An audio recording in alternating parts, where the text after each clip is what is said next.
It's Cardboard Time episode number 78, and I'm your host, Arwen Cathke. On today's episode, we have reviews of World Wonders and Virtual Revolution. I will apologize in advance for the state of my voice. I am kind of getting over an illness I've had, so unfortunately, I'm not my full self right now, but hopefully soon I'll be able to recover and be back to full strength. Well, I didn't get a lot of time to play games on my cruise. I did get to play a little bit, some odds and ends of things, but I did get a great break visiting with my family. I'm very happy to be back with all of you, and we're going to talk about a couple of those things I did get to play between the cruise and some game days I got to have as well. So let's talk about that Shelf of Shame.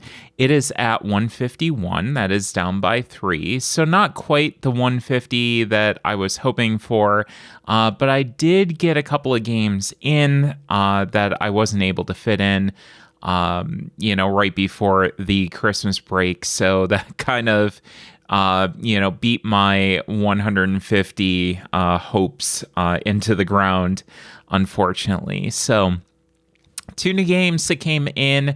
Kickstarter that I had backed was Astro Knights Eternity. I did get to play that as well.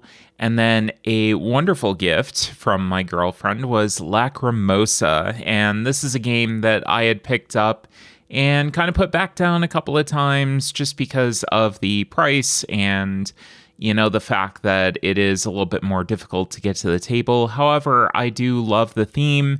Devir games are usually really, really good, and I really wanted it, but never quite picked it up for myself, and I'm very glad that it's in my collection now, and I'm able to try it, so looking forward to playing that.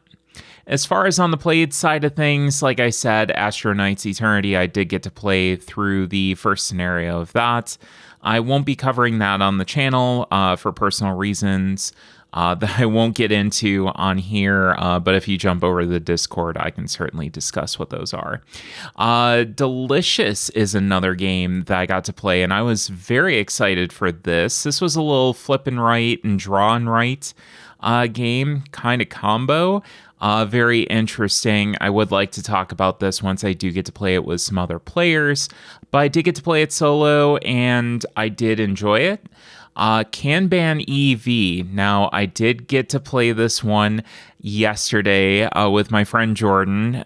He heard the podcast episode where I had said, I think it was the last one that I did, I had said that was one of my 5 games I wanted to get to the table. It was part of my New Year's resolutions.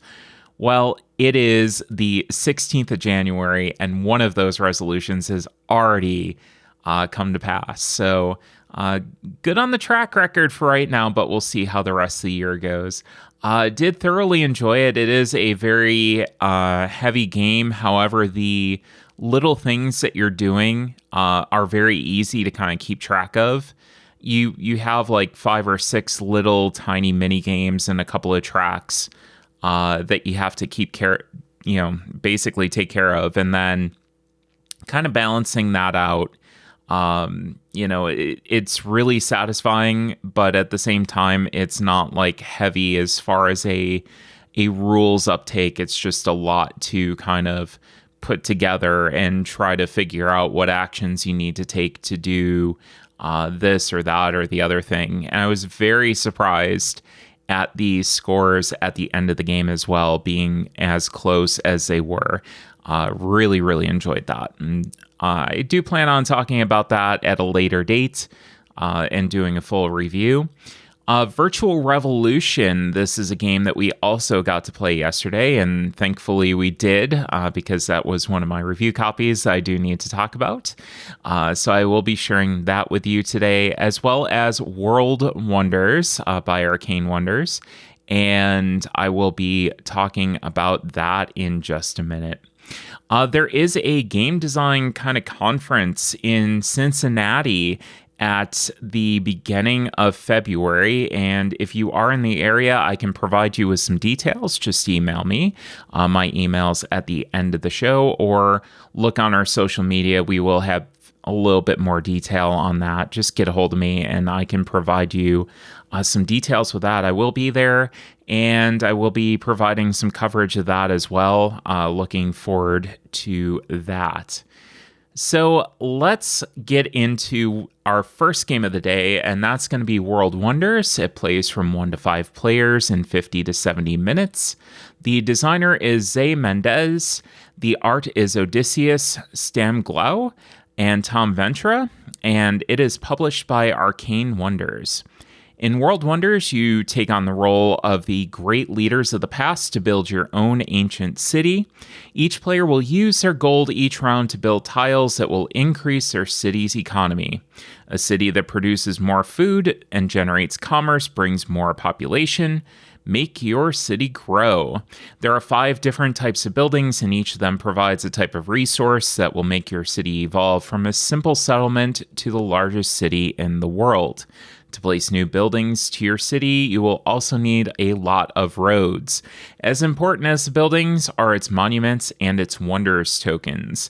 This will bring you a lot of victory points, but will consume all your gold. Be wise in choosing when and where to place it. If your gold runs out, your turn is also over.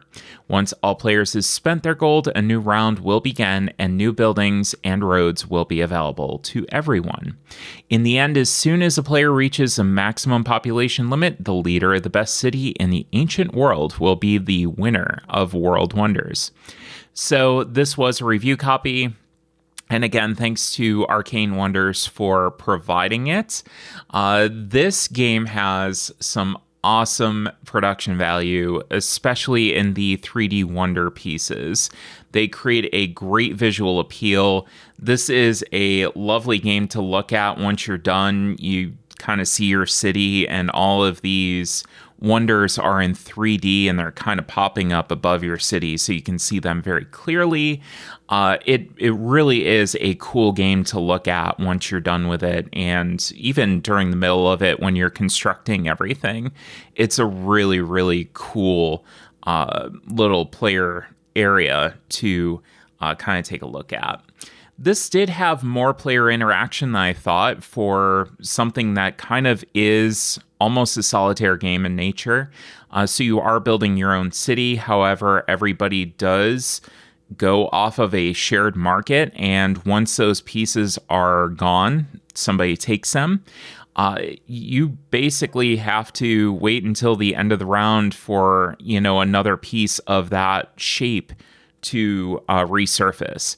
So it's very interesting to kind of navigate that. And I found that kind of fascinating that there was that much player interaction where people were taking things from each other and having that, core interaction with each other. You don't have a lot of direct conflict, but there is some good interaction there. The timing of when to pick up a wonder is incredibly important. And to me, this is the most important part of the game because it does end your turn. You have a certain amount of gold. You're paying that gold for the pieces that you're putting down.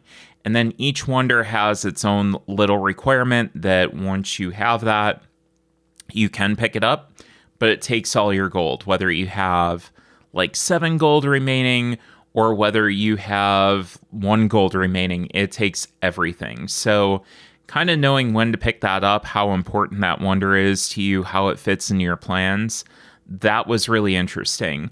It does make you pay attention to your opponent's turn, what they're doing on their board, how they're laying everything out, what are they going towards. If they're about to pick up a wonder, you may be able to wait and get something that maybe fits your plans a little bit better. It's kind of according to chance, how you want to do it. But that did really fascinate me as kind of the core of this game. I do wish that the wonders might have been worth a little bit more or had a little bit more diversity in what they did for you. It just felt like you really wanted to optimize kind of closing your other tiles in and making sure that you surrounded everything because you got points for doing that, for good placement, and then surrounding everything else out. So that was, to me, a little bit more important than picking up these gigantic wonders that really were the set pieces of the game, but didn't really feel like they were worth that much in the grand scheme of things. But if you could kind of optimize when you're getting things and pepper in those wonders, especially if they fit in your plans really well, they could be valuable to you. So that was one thing that I really do wish that they had been worth maybe a little bit more. Going to color vision, there was no color vision issues with this game whatsoever. Very good double coating on the tiles. All the player pieces basically had shapes to them. So you got to, get those very easily laid out. And I thought that they did a really good job. There's little letters on the tiles as well. So when you're looking for adjacency rules for those wonders, you're able to see it very easily what the requirements are, and you don't have to worry about a color of a tile. If you did, it would be a very big issue. But those letters just are wonderful, and they did a really good job from a production standpoint on making sure that this was accessible for players. Turns are simple, but they also do provide a good decision space. So trying to figure out what you want to buy, what you want to set up for, what shape you're looking for. I did find that made it very easy to teach and learn. It was very quick, very snappy. Okay, I got this. Let's go. I do think that people who are teaching this for the first time really do need to emphasize kind of the importance of closing in tiles. That was one thing that I really missed during my first playthrough of the game, and really does wind up being very, very important in those end game scoring conditions. Each game also did feel different from the previous one, just due to what was coming out, what order everything was coming out for, how you set up for everything. It really did feel like a very, very different game from one game to the next.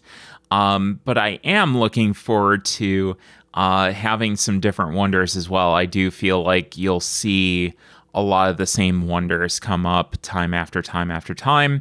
There is an expansion that's coming out with 9 more wonders, I believe, and then another game mode as well. So I'm looking forward to that to provide a little bit more variety to what you're going to see in a game.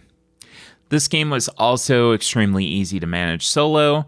I would like a solo mode, maybe with a little bit more variety and challenge. So it was kind of that balance of, this is extremely easy to manage. It's extremely quick. I don't have to think about it. I can get back to my turn. As I've said multiple times, when I have a solo mode, that's what I'm looking for. I'm really looking for just that ease of, I can take my computer opponent or, Automa turn and just be done with it. And I love that, but I also kind of wanted a little bit more challenge and variety when it came to the solo mode. So I'm kind of on that border with it. That I think that it's a very good solo mode, but I would like a little bit more challenge to that. So we'll see what this new mode that the expansion is providing. I'm definitely going to pick it up. And getting into my final thoughts. This game is definitely staying in my collection. I'm, again, looking forward to the expansion. I think this is great for fans of a lighter weight tile placement game, which has, kind of a nice table presence as well. I would say definitely check this one out if that fits your kind of category of what you look for in a game. And I'm looking forward to more. I'm looking forward to more plays of this, and also the expansion when it comes out. Definitely picking that up and grabbing it, and excited for more of this game. That is World Wonders. Well, let's go on to the other game that I wanted to talk about today, and that is Virtual Revolution. Now, this plays from 2 to 4 players in 90 minutes, designed by Guy Roger Duvert and Cyril Villalonga, and the art is by Benjamin Schoberg. This was published by Studio H and Hachette. In 2047, most of humanity escapes reality through verses, virtual universes developed by powerful mega corporations. These businesses are willing to do anything and everything to gain market share. You work for one of them, and your mission in Virtual Revolution is to become the ruler of Neo Paris. With 3 actions per turn, decide whether to recruit agents, generate income, build servers, start new verses, or improve your reputation. Because your actions are not always legal, you risk attracting Interpol's attention or being attacked by activists. How far are you willing to go to take over the city? So this was also a review copy, thanks to Hachette for providing it.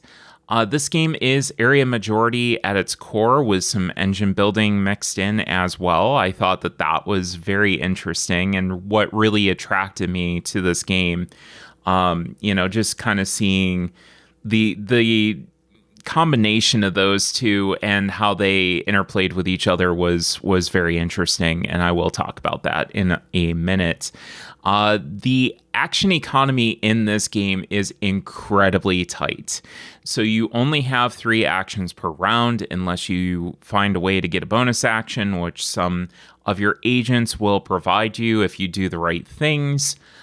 So that was very, very fascinating. So everything that you did felt like it had an incredible amount of weight. That did lead to a little bit of AP at some times, just because you didn't want to screw something up. In reality, you have 15 turns in this game and then you're done. So you really want to make sure that you're building up every single time and making sure that your turns have weight and have merit and you're doing the right things. So that can lead to some AP, especially with more AP prone players. But I did also myself really like that fact, because it made everything feel weighty. It made everything feel like it was important that I was doing every single, little disc that I was placing down for control of an area really did feel like it mattered. So in this game, you play the bad guys, like was mentioned up top. Which was also very interesting. You normally don't see that in a game where you're playing the bad side of things. But this was also a movie, and if I'm correct, the designer of the game also was the director of the movie. I haven't seen the movie. I might go back and watch it after this, because it's a very, kind of in the near future dystopian kind of theme, which I do kind of like. I am kind of attracted to that. But getting back to the gameplay, this really saw you balancing expansion with having to deal with the corruption cards that came out. So you're trying to, expand your presence on the board, take away your opponent's presence on the board. And then every single time that you did that, so if you took off or put on an influence onto the board with a standard move, you were going to get these corruption cards. And they also had the end of the round necro cards, which were kind of the activist force in the movie and the game as well. So you were dealing with these corruption cards that Interpol would come and give you a penalty if you got too many of them at the end of a round. And also the necro cards, no matter what you did at the end of the round, it was some sort of penalty based on where you stood on the income track. So the people that were at the top of the income track got a big penalty. Everybody got some sort of penalty. And then the person who was at the bottom of the income track actually got a little bit of a bonus. And I found that was like the best part of the game, was trying to balance that and trying to balance what you were doing You didn't want to take too many of these cards because then you were going to get rated. These cards were going to be evaluated. If you didn't really have anything that these cards related to, you could very easily just say, well, I'm going to get a whole bunch of them and not have to worry about them. But once you did get something that, this was going to take away something that was important to you, that was valuable, that was going to be worth a significant amount of points at the end of the game. And I found that these became more of a hindrance as the game went on and as you got more things. You got more agents under your board, you got more of these verses that these would take away. These became more and more punishing. So I really liked this mechanic. And I thought that it was very, very interesting. You could mitigate these cards through one of your actions. So you could take one of the actions that you had on your board, and you could actually pay to kind of get rid of some of this corruption. You also had, as the discs were being taken off the board for your influence, they went into a recycling area, which also provided a little bit of an economy for actions that you could take, like getting shields that would potentially negate some of these effects, or you could discard a random corruption card you wouldn't get to choose, or you could look at the upcoming necro card so that you could see how bad the effect was going to be and whether you needed to save up more shields. I really like that. I thought that was a very interesting addition to what was already kind of this is area control, no big deal, I know what this is. And I really do like games like that in general. I thought that this was really well implemented. The engine building was also very interesting, and it provided boosts to individual actions. So if you took one action, say for instance, you were gathering income, you could get a little bit more based on the agent that you had. So you could have an agent, it gave you an ability, but if you put them under the board by promoting them, they would actually also give you a little boost to every action that you were taking. So that was cool. The choices between the verses, agents, and expansion of your presence on the board felt good. They were always very interesting to make. The servers, though, felt like they were just kind of there to enable the activation of the verse cards so that you could score them and then help secure control over a district. So I almost felt like it was one thing, maybe a little bit too much. They weren't a hindrance. They weren't something that I hated, but I also felt like they were something that maybe might have gone a little bit over the top. We did feel a little bit disappointed in investing in them during the game, as opposed to just getting some of the other more exciting things. The amount of diversity in the game setup and the cards that come out is very well done, leading different games to not feel the same. So most of your games aren't going to feel the same. Agents are going to come out at different places. Where you place things is going to be different. The consequences that you face are all going to be different because they're coming out in different orders, and there's a lot of them. So I really did enjoy that as well. When it comes to color vision, I did have a couple of issues as well. Some players may have issues with color vision. I had a little bit of trouble seeing what I felt were muted colors on a couple of different sets of the player discs. Although that would be very easy to modify with a little bit of a mark on, just the player discs themselves. I thought that everything else was really good and really well done. But it is something that you are going to have to modify if you are color vision issue prone. And then in addition to that, I would have liked the agents to have what symbol they were on the bottom line. So each agent has one of three different symbols, or they're one of three different types. And I would have liked to see that symbol at the bottom, for the reason of the fact that once you have them tucked underneath for their promoted ability, You can't really determine what type they are unless you look at the color, which I did have a couple of issues trying to see. And it is important for endgame scoring and the corruption cards. So if you get a set for endgame scoring of the three of them, you get an additional 5 points, which is nice. And then the corruption cards actually do have the potential of taking some of them away if you don't deal with them. So I had to lift up my player board a couple of times to see what was what and what I had and what was in jeopardy. So that was a little bit kind of iffy as far as the color vision issues on this. But the rest of the game did have great production value. The very, very thick player boards, which were nice. They were nice to play around with. You had little spaces for each of your discs to kind of fit into, and they were easy to get out and place. So that was really good. The chunky servers also had different shapes to easily identify which ones were yours. The player meeples had different shapes as well, so you could very easily figure out which ones were yours too. So that was really appreciated.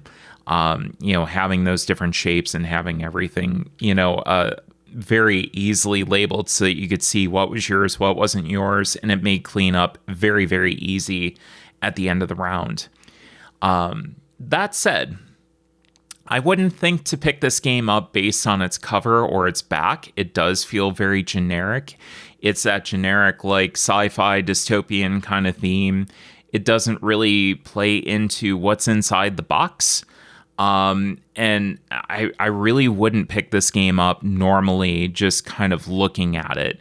And I'm very glad that I did read up on it when I was looking at it to see what the game actually was. And I'll get into that in a minute in my final thoughts because I do have a point to make. I also feel like this is probably going to play best at 3 for the best blend of interaction without overstaying its welcome. I do feel like 4 players would overstay its welcome a little too long. We did play this at 2. It took us a little over 2 hours for a learning game. It says 90 minutes on the box, and I think that is incredibly realistic for a 2-player game. Once you have learned everything and once you know how to play, it is kind of snappy to go through those turns until you have like those very juicy turns, especially towards the end where you're trying to maximize value, you're trying to maximize your turns, and the agents get really juicy and they become incredibly more powerful. They give you little bonus actions in that, and your engine has also evolved to the point that you want to get these other things too. So towards the end of the game, I do find that the turns do take longer. But that 90-minute time frame for 2 players, I think, is absolutely realistic, and I'm very glad that was on the box. And I think that that is definitely realistic and true. So I'd love to play this at 3 and see what it's like. I do feel like this is going to be the best player count for this game. So for my final thoughts, I haven't seen a lot about this game. There are a couple of full play videos. Fortunately, that's how I learned how to play the game. I do feel like that's the best option, although the rule book was pretty good at explaining everything. A lot of good reference. It was very clear in explaining exactly what you got, for each of the agents and, what all the necro cards meant. Really good, iconography and reference right on the back page. Love to see that as well. But I haven't seen a lot about this game. I think that has a lot to deal with the box packaging, and it doesn't tell a lot of what's inside. And for me, there is a lot of interesting content inside of the box once you get into it. So for somebody that is a big fan of area majority games, I think this is something that you should definitely play. You should definitely check out. It does do enough that's different that I feel like it still belongs in my collection. I'm very interested to play it, especially at that 3-player count, to see what that's like in the near future. So it's going to stick around the collection for a while. And again, if you're an area fan or an area majority fan, I'm going to blame the cold on this one. I'm sorry. It is something that you're definitely going to want to check out and take a look at. So that is Virtual Revolution. And I think I'm going to call it at that. I do have an interview in the can that I do need to get out. That will be on the next episode. I will be releasing that. And I do have some really good content coming up as well. Again, if you're interested in that game design event in Cincinnati at the beginning of February, please do get a hold of me and I can provide some details. And to do that, the way that you can do that is by emailing me at cardboardtime@gmail.com. You can also go to the website for more information at cardboardtime.com. Our Instagram and Twitter is at cardboard_time. Our Blue Sky is at cardboardtime. And the Discord that we have is on the Tabletop Express server. A lot of lively conversation going on over there. There was even talk of a Rolling Realms tournament, like a mega game that Ryan Rao is looking to put together. So I'm hoping that that's going to come up because I love that game. And I haven't played nearly enough of it. So if you do want an invite over there, just get a hold of me and I will get you the invite details over there. So hopefully I'm feeling better next time. We'll see. And hopefully I've played some more games and I will talk to you soon. As always, thanks again for listening and we'll see you around the table in 2 weeks for another episode of Cardboard Time.